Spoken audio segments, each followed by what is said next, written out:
नमस्ते दोस्तों, आज इस एक्सप्लेनर में हम एक ऐसे मुद्दे पर बात कर रहे हैं जिस पर इस वक्त पूरी दुनिया की नजरें टिकी हुई हैं। हम मई 2026 में हैं और 2017 के बाद पहली बार अमेरिकी राष्ट्रपति डोनाल्ड ट्रंप एक ऐतिहासिक यात्रा पर चीन जा रहे हैं।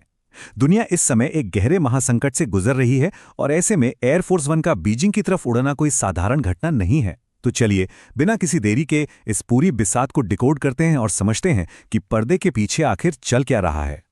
सबसे बड़ा और अहम सवाल तो यही है, क्या सिर्फ एक यात्रा दुनिया को तीसरे विश्व युद्ध से बचा पाएगी?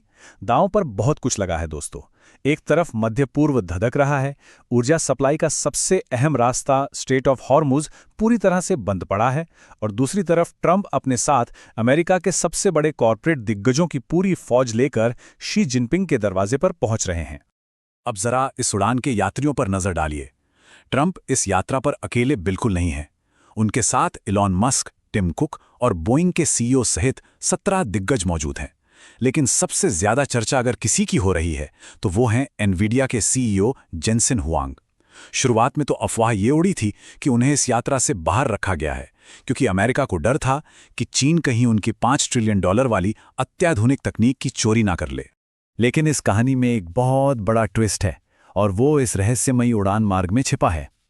ट्रंप का जहाज वॉशिंगटन डीसी से उड़ा तो सही, लेकिन प्रशांत महासागर पार करने से पहले उसने अलास्का में एक अघोषित पड़ाव लिया। इसका मुख्य कारण क्या था? एनवीडिया के सीईओ जेनसेन हुआंग को बिल्कुल गुप्त रूप से बीच रास्ते से अपने जहाज में बिठाना। ये एक बेहद सोची समझी रणनीतिक चाल थी।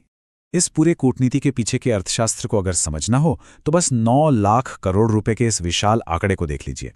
इस यात्रा का एक सबसे बड़ा व्यावसायिक मकसद बोइंग विमानों के लिए ये महाडील है।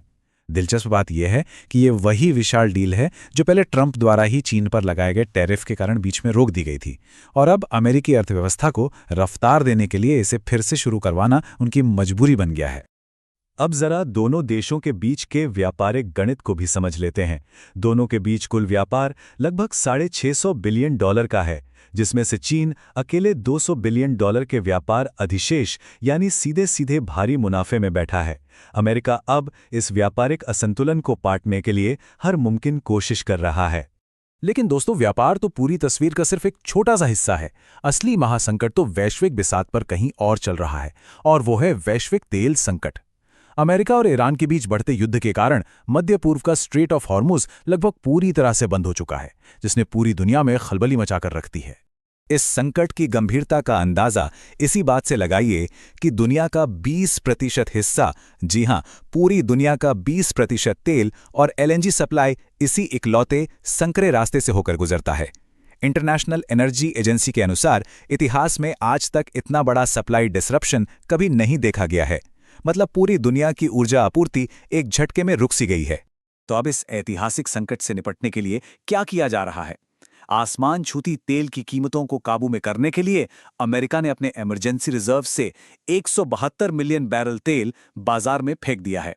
वहीं वैश्विक स्तर पर 30 से ज्यादा देशों ने मिलकर 400 मिलियन बैरल तेल निकाला है। यह साफ दिखाता है कि पूरी दुनिया इस समय भयंकर पैनिक और इमरजेंसी मोड में काम कर रही है। और इस सब का सबसे बुरा असर किस पर पड़ रहा है? भारत जैसे विकासशील देशों पर। पहले ये देश मध्य पूर्वी तेल पर बहुत अधिक निर्भर थे, लेकिन अब वह अहम रास्ता बंद होने के कारण मजबूरन उन्हें अमेरिका, रूस और वेनेजुएला जैसे स्रोतों का रुख करना पड़ रहा है, जहां से तेल खरीदना बहुत ज्यादा महंगा साबित हो रहा है। चलिए इस संकट के एक और खुफिया और बेहद गंभीर पहलू को देखते हैं। इसी बीच एक सीक्रेट वॉर भी छिड़ चुकी है। रिपोर्ट्स अब इस बात की पुष्टि कर रही हैं कि मार्च के अंत में सऊदी अरब और यूएई ने ईरान के अंदर खुफिया हवाई हमले किए हैं। जो खाड़ी देश पहले ईरान से सीधे तौर पर टकराने से हमेशा बचते थे, वे अब अचानक से बेहद आक्रामक हो गए हैं। और इस तनावपूर्ण माहौल में राष्ट्रपति ट्रंप की तरफ से एक बहुत ही सख्त बयान सामने आया है। हम काम तमाम कर देंगे। ट्रंप ने ईरान को एकदम स्पष्ट चेतावनी दे दी है कि या तो वे अपनी परमाणु महत्वाकांक्षाओं को तुरंत छोड़ दें या फिर पूरी तरह से विनाश का सामना करने के लिए तैयार रहें। लेकिन यहाँ एक बहुत बड़ा पेंच है। इस मुद्दे पर अमेरिका और इजराइल की रणनीतियों में जमीन आसमान का अंतर आ चुका है। इजराइल की जिद है कि ईरान के ऊर्जा और बुनियादी ढांचे पर बड़े हमले किए जाएं, जबकि अमेरिका फिलहाल किसी भी तरह के पूर्ण क्षेत्रीय युद्ध से बचना चाहता है, क्योंकि अगर ऐसा हुआ तो कच्चे तेल की कीमतें दुनिया भर में पूरी तरह बेकाबू हो जाएंगी। तो अब सवाल यह है कि ये सारा मध्य पूर्वी संघर्ष इस बीजिंग शिखर सम्मेलन से कैसे जुड़ता है। $11 बिलियन का ये आंकड़ा इसका सीधा जवाब है। ट्रंप वास्तव में ताइवान को $11 बिलियन के हथियार बेचना चाहते हैं। ये एक ऐसा कदम है जिससे चीन बहुत गहराई से नाराज है, और यही अमेरिका और चीन के बीच चल रही बातचीत की सबसे बड़ी रुकावट बना हुआ है।